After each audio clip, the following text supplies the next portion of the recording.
रोबिंदर जी, ये जो एक झूठा कन्फेशन, और आज राजनाथ सिंह ने एक बार फिर से आईएमएफ से कहा कि आईएमएफ जो पैसा देता है उस पैसे का कैसे गलत इस्तेमाल पाकिस्तान कर रहा है, मुआवजा मिल रहा है आतंकियों को वहां पर। इस पर जो इंटरनेशनल कम्युनिटी है वो ध्यान दे।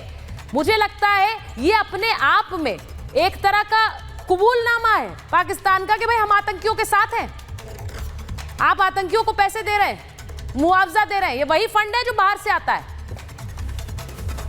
Thank you so much Suchitra जी।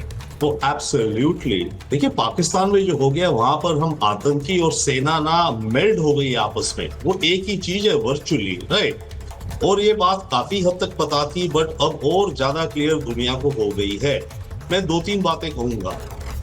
एक तो देखिए, पाकिस्तान एक फेडरल यूनिटी नहीं बना पाया है। जो प्रोविंसेस है ना, सब अलग अलग है, हर एक की अलग हिस्ट्री है, और पंजाब डोमिनेट करता है, पंजाबीज डोमिनेट करते हैं पूरे पाकिस्तान को, उसकी मिलिट्री को, उसकी इकोनॉमी को, जो भी इन्फ्लुएंसेस सारा, राइट।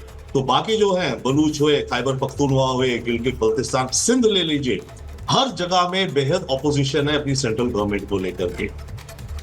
दूसरी बात, मैं जनरल दत्ता के इस सजेशन से 100% से ज्यादा सहमत हूं, और मैं खुद भी अपील करता हूं बहुत जगह जहां मुझे मौका मिलता है कि पाकिस्तान की आवाम को अपनी इस एलीट को हटाना होगा।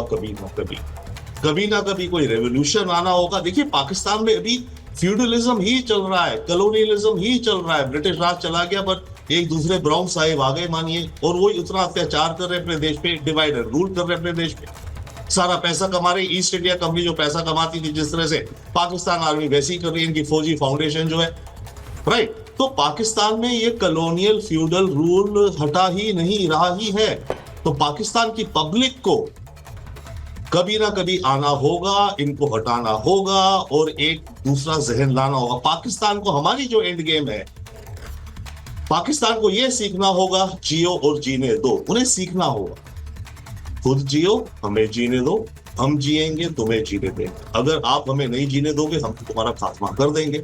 हमारे इतने वैलर है, फोर्सेस का दिखा दिया है। तो पाकिस्तान को वो हमें एंड गेम चाहिए। जहां तक बात है अंदर क्या होगा, यस, पीओके खुद ब खुद बिखरेगा, जब बिखरेगा देखते हैं। हमें परहैप्स वॉर प्रेसिपिटेट नहीं करनी चाहिए। हमारा गोल है longer.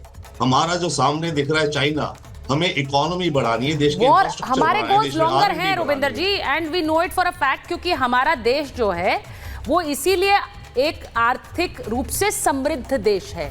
A very very glaring difference between Pakistan and India. इसीलिए हम अपने गोल्स पर फोकस रखते हैं, और उन्हीं गोल्स में से अब ये बड़ा क्लियर है कि कोई भी आतंकी हमला अब उस भाषा में जवाब दिया जाएगा जो अभी आपने देखा है।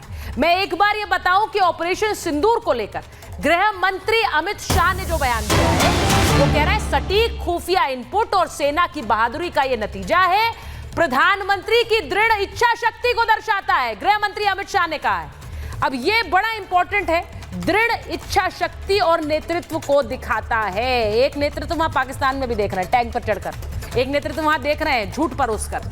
ये जो झूठा अब ये बड़ा क्लियर है कि जो अंतर्राष्ट्रीय मीडिया है, वो भी जो वॉर एक्सपर्ट्स हैं, वो भी खुलकर अब बता रहे हैं कि कैसे पाकिस्तान में एक तबाही मचाई है। लेकिन वहां के अंदर के जब पत्रकार दिखाएं इसे, तो आप सोचिए क्या है।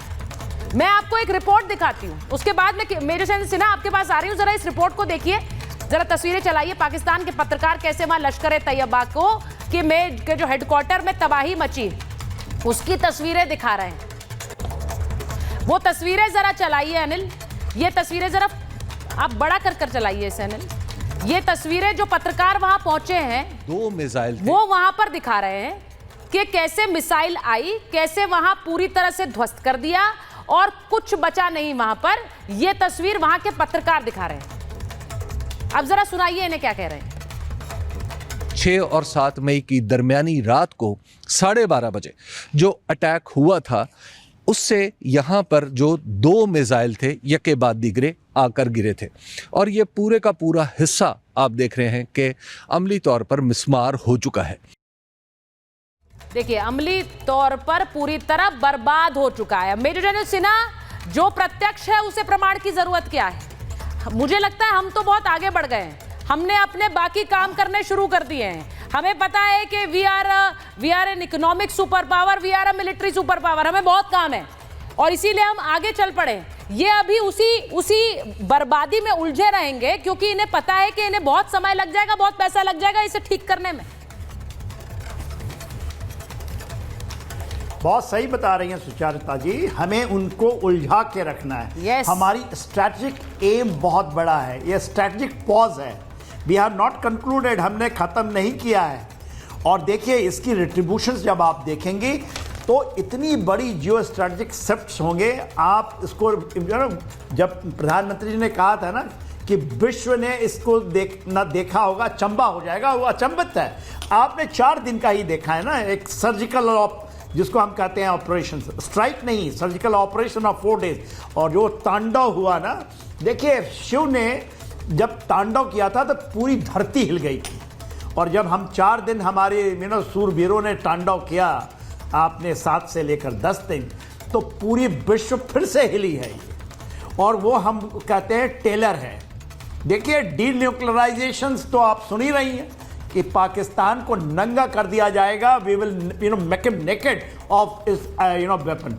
और वो मेजर इशू है अभी हमारे पास। उसके बाद फेज दूसरा देखिए, तीसरा देखिए, चौथा देखिए। आप कहते हैं ना छोटा मोटा पीओके, गिलगिट बाल्टिस्तान, ये इतनी बड़ी लड़ाई है, उसमें चाइना भी बहुत बड़ा हिस्सा है। मैं इशारों में बोलता हूँ, ये रुकेगा नहीं। ये 10 बैटल अभी तो हम दिखाएंगे और ये बहुत बड़ी लड़ाई है, ये रीजन की लड़ाई है। अब आप देखेंगे, आप तो वॉरियर हैं, media warriors, and we are proud of you. Sir बड़ा अच्छा लगता है जब आप जैसे वेटरन्स ये बात कहते हैं। मुझे बस ये लगता है कि थोड़ा आपसे सीख रहे हैं सर, बस इतना ही कह सकती हूँ, क्योंकि आप लोगों ने जो किया है देश के लिए। और मैं जब यहाँ पर, मुझे लगता है हर पत्रकार इस बात से इत्तेफाक रखेगा कि इन पिछले कुछ दिनों में जो हमने देखा और जिस तरह से हमारे शूरवीरों ने वहाँ पर परफॉर्म किया है, बॉर्डर पर खड़े रहे हैं और यहीं से एक जज्बे का डिस्प्ले किया, हम कुछ नहीं कर सकते उनके सामने, लेकिन हम एक शक्ति महसूस करते हैं उनके खड़े रहने से। और इसीलिए वहां खड़े रहना और डटे रहना ही अपने आप में एक बड़ी बात लगती है मुझे। हम जो कर सकते हैं, जो वो पूरी तरह करते हैं कोशिश करने की। मैं एक बार ये तस्वीरें जरा फिर से दिखा रही हूँ, राजनाथ सिंह की तस्वीरें हैं, लेकिन जो एक तस्वीर पाकिस्तान में टूट की है वो जरा तस्वीर लाइए। और मैं उस तस्वीर पर अब बात करना चाहती हूँ। मेजर जनरल सोई से मेजर जनरल वीके दत्ता को स्क्रीन पर रखिए। ये जो एक आज गिलगिट बाल्टिस्तान से तस्वीरें आई सर, कैसे वहां पर इतनी भीड़ मची हुई है, इतनी भीड़ है जो आजादी और अलग होने की बात कर रही है गिलगिट बाल्टिस्तान में। मेजर जनरल सोई, ये जो तस्वीरें हैं ये क्या कहती हैं? वहां बीएलए एक तरफ इनकी छाती पर चढ़ा हुआ है, बार बार पाकिस्तानी सेना को मार गिरा रहा है, कई जवान मार दिए हैं, वो उसको लेकर बाकायदा स्टेटमेंट जारी कर रहा है, और दूसरी तरफ ये भीड़। नहीं, बिल्कुल ऐसा है कि ये सब जो रिजल्ट है, जो ये क्यों है, ये छोटा सा देश है लेकिन अभी भी कितने धड़ों में बटा हुआ है, चाहे खैबर पख्तूनख्वा इलाका हो, बलूचिस्तान हो, गिलगिट बाल्टिस्तान हो, पाकिस्तान ऑक्युपाइड कश्मीर हो, यहाँ सब उबाल उठ रहा है। कारण क्या है कि ये जो उनकी दमनकारी नीति रही है, जो इनकी सेना का जो डोमिनेंस रहता है कि भैया हम हो, हमने बात किसी से कुछ करनी नहीं, राजनीतिक बात कुछ नहीं करनी, और जो IMF से पैसा आना है वो सब हमने आतंक पर खर्च करना है, जनता के भले पे खर्च नहीं करना है, जनता पिसती रहे, मरती रहे, जो कुछ होता रहे। तो यही कारण है कि आज वहाँ की आवाम जो है खड़ी हो रही है जगह जगह पर, और इनके से कंट्रोल से बाहर हो रही है, जो हमने एक नहीं अनेकों बार आपने दिखाए हैं वीडियोज में, आपके चैनल को फॉलो करता रहता हूं कि वहां पर चाहे बलूचिस्तान में आए दिन मार खा रहे हैं, पीओके इनके कंट्रोल में नहीं है, गिलगिट बाल्टिस्तान में पहले भी कई बार इन्होंने दमन की कार्रवाई की हुई है। आज जिस प्रकार से हजारों लाखों लोग वहां पर खड़े हो गए, तो वो देख रहे हैं भारत का कश्मीर क्या है, और वो देख रहे हैं पाकिस्तान में जो कश्मीर है उसकी क्या हालत है। भारत का कश्मीर में आज आजादी है, अमन है, और जब पहलगाम का हमला हुआ, किस प्रकार से भारत के कश्मीरी हमारे भाई खड़े हो गए उसके खिलाफ कि आपने क्या किया, आज हमारी बर्बादी के लिए आप ये हमला कर रहे हैं। ने पाकिस्तान को तमाचा मारा और वो पीओके के लोग देख रहे हैं कि किस प्रकार से आज वहां पर वहीं के वहीं है, गरीब है, ना पढ़ाई लिखाई ना डेवलपमेंट, और कोई उनकी तरक्की नहीं हो रही। उनका जो पैसा आ रहा है चाइना को, वो अपनी सीपे के लिए जमीन दे रहे हैं, रोड बनाने दे रहे हैं, जिसका उनको कोई फायदा नहीं हो रहा है। यही कारण है कि आज वहां पर जगह जगह हो रहे धड़े बन चुके हैं, पाकिस्तान के कंट्रोल से बाहर है। और लोग ये भी कह रहे हैं कि आपने भारत से एक और पंगा ले लिया क्योंकि हमारे कंट्रोल में नहीं है। एक सुचारता जी, एक चीज मैं छोटी सी ऐड करना चाहूंगा।